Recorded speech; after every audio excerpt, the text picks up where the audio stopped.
This is from page 57 from Adventureland, The Strike of Lightning. The small group of weary travelers walked a few more miles through the snow-covered wasteland until they came across a rocky wall littered with icicles. The wall seemed to stretch up the beginning of a steep hill to the left and down a valley to the right that had many barren trees.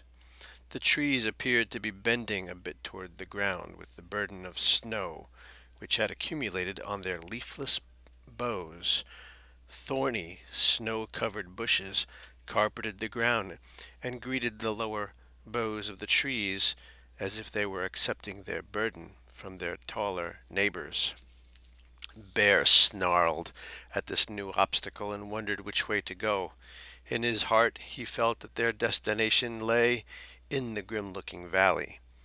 Every member of the group was weary.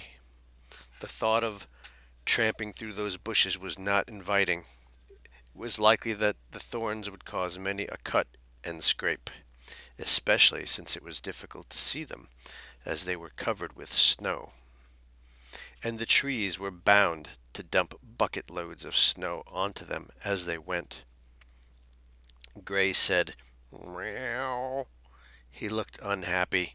His ears lay flat upon his head, and his eyes squinted as he looked at the valley. "I know, Gray. It doesn't look good to me either," said Bear with a sigh. Mary, who had been silent for a time, shivered and said through chattering teeth, "You aren't seriously thinking of going in there, are you?" Jane, the younger girl, said, "Oh, please say that you're not, Mr. Bear." She looked so small and fragile. She was wrapped up in a blanket like a cloak that went over her head and around her body.